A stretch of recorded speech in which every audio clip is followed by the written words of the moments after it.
Alright, so welcome back. This is the face frame layout as it's going to stand. So I've got these two blocks here that are cut to exactly 6 inches wide. I ripped them both I ripped it as one piece on the radial arm saw and then just cut them into two 10-inch sections. The width here is 14 and 3/16. But the purpose of these is to make sure that when I come to screw everything together, these act as a perfect spacer block so that the width for the drawers is exactly the same on both sides. So nothing is attached right now, so I just got everything laid out as I want it. And so at this point, what I'm going to use for joinery is Kreg pocket hole system, which I actually just bought. I bought it for this project. I've been eyeing up purchasing one of those for, oh, I don't know, the last few years, but I just never really had a project where I needed it. In the past, I essentially would have just bought a tool and waited for a project to come along that I needed it for.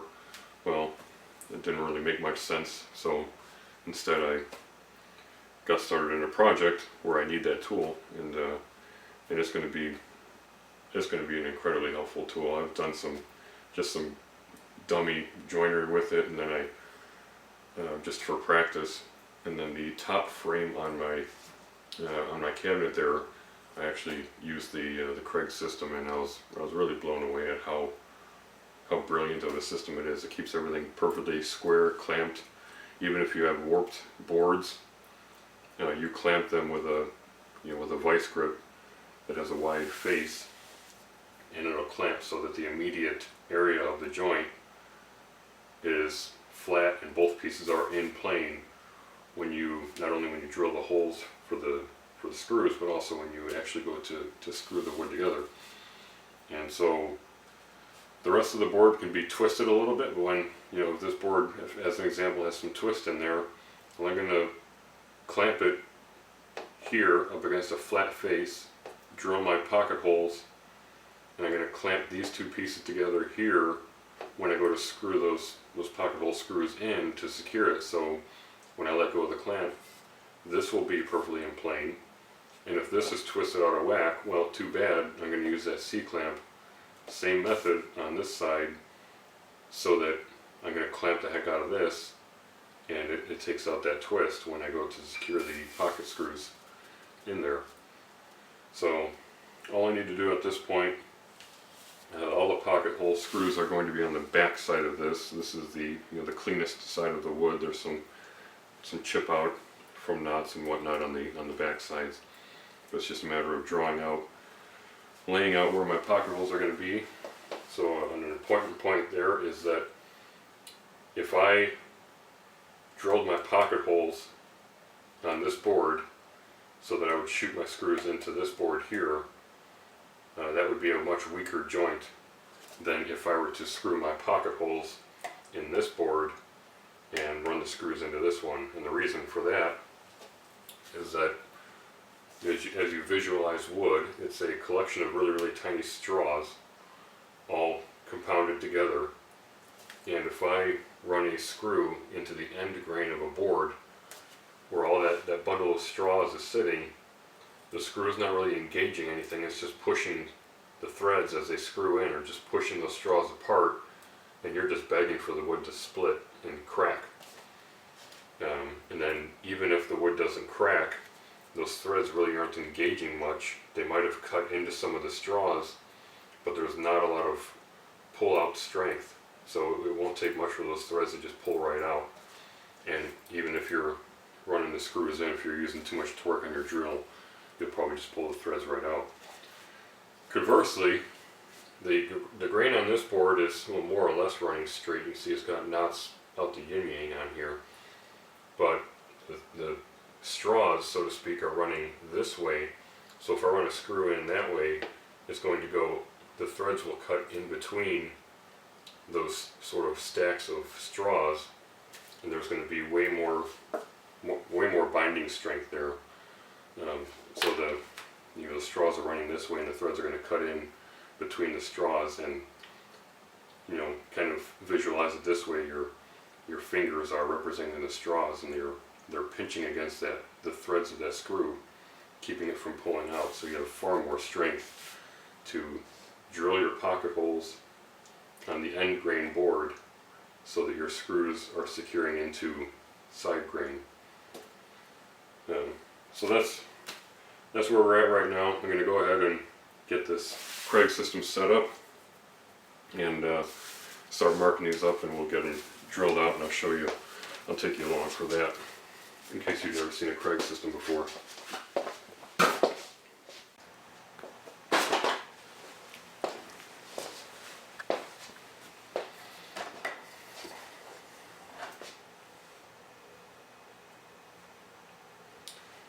So our friends at Kreg really thought things through on this system. They made it the same width as a 2x4, and there's 4 recessed holes here, so I could screw this thing into the 2x4 top of my I-beam sawhorses here. I don't really think that's necessary. Alternatively, they have a recess molded into the plastic on the back which accepts a clamp, like a woodworking clamp here. At some point in time in the future, I'll have a permanent station for this Kreg where I will screw it into the worktop, but for now this works perfectly fine. So all you do is you have an adjustable lever here. It's a clamp, and I'm just centering the board by eye because the width of this system is pretty close to the width of the board that I'm working with here.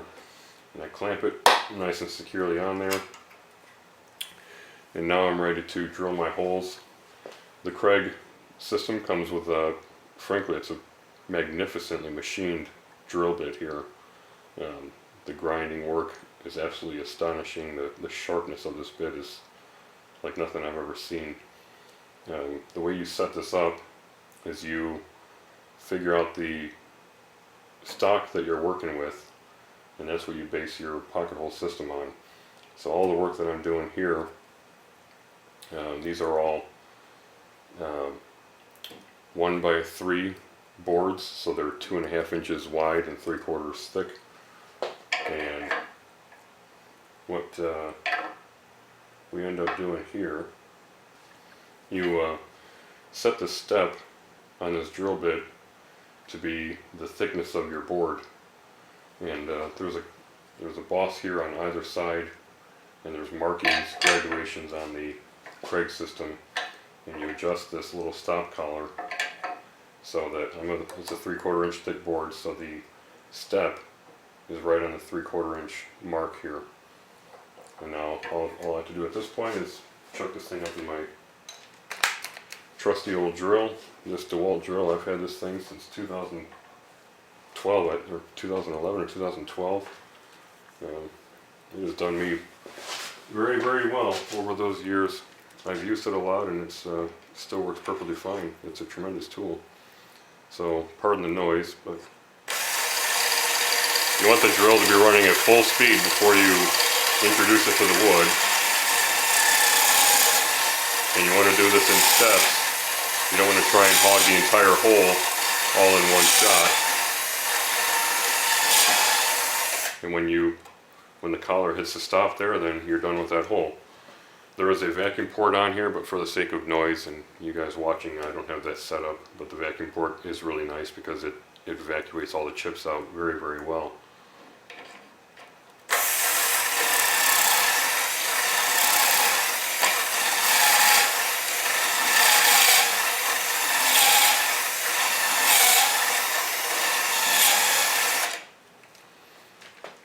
What we're going to do is flip it over.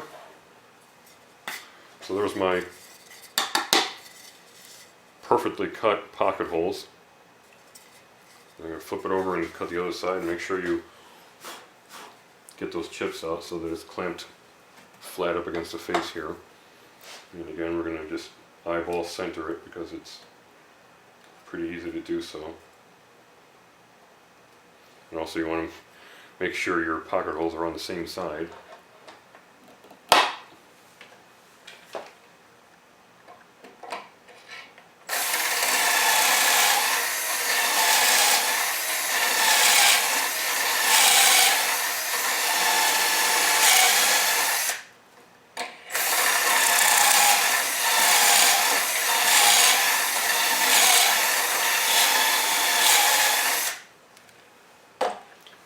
And that's it. That's how you pocket hole a board. That's the same process on all of them, so I got to repeat that 2, 4, 6, 8, 10, 12 times. And then from here it's just a matter of clamping the boards together and screwing them. So stay tuned. I'll get back to you when you get that set up.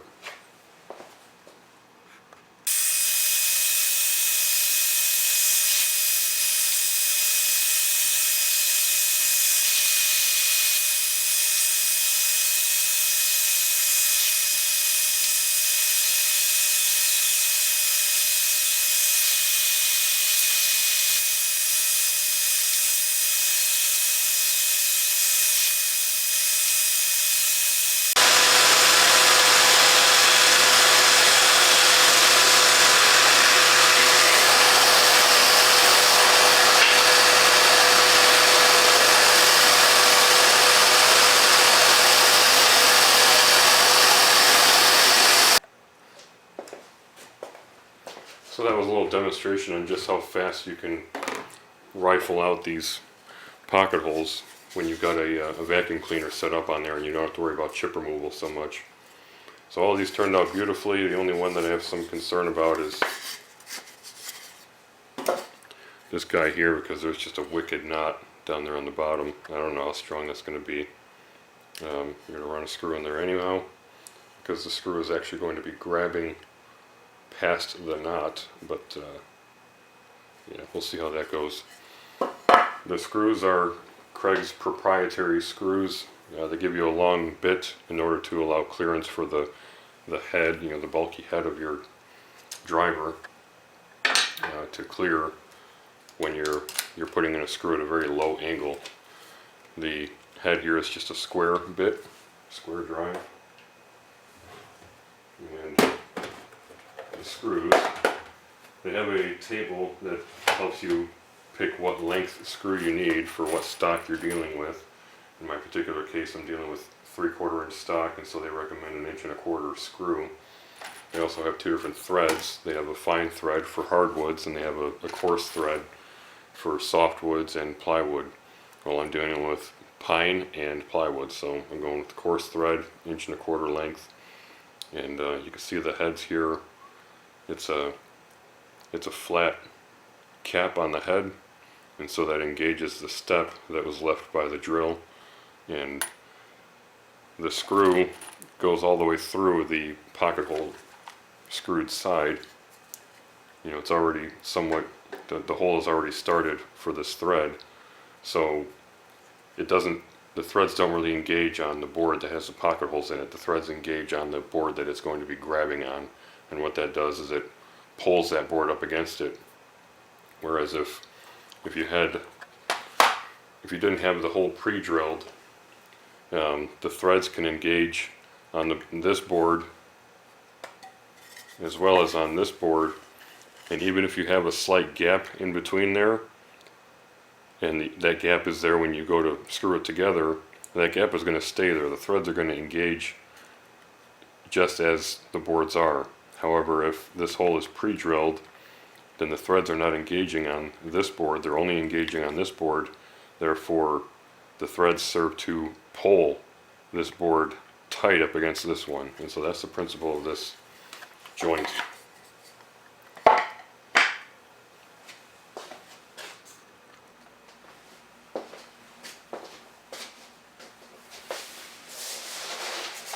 So I thought I'd bring you guys along on the final joint. I mean, it's all the same methodology throughout, so you really didn't miss anything. I'm gluing and screwing.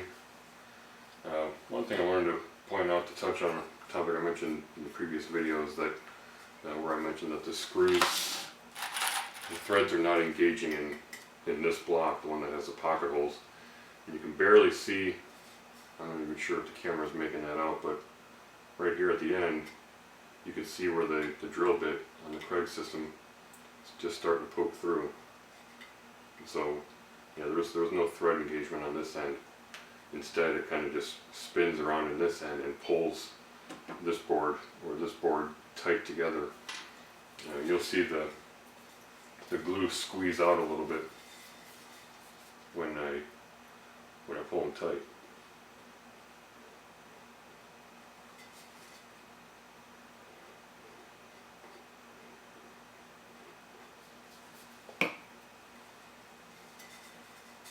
The clamp here has really wide faces on it in order to grab a greater surface area and to ensure that the boards are in the same plane when they're clamped and when they're getting ready to screw them together.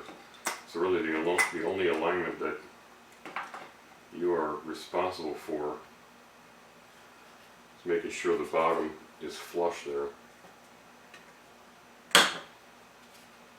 And that's pretty darn good. So we'll run a couple screws in here, move the clamp over to the other side, and then secure that one, and this face frame will be done. How exciting.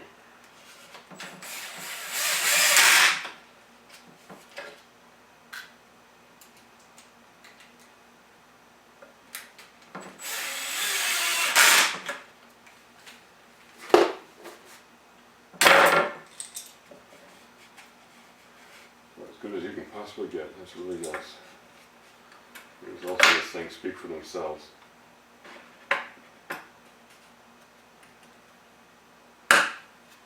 This thing is very nice and square and flat. I would not have expected this from wood that was as warped as this was.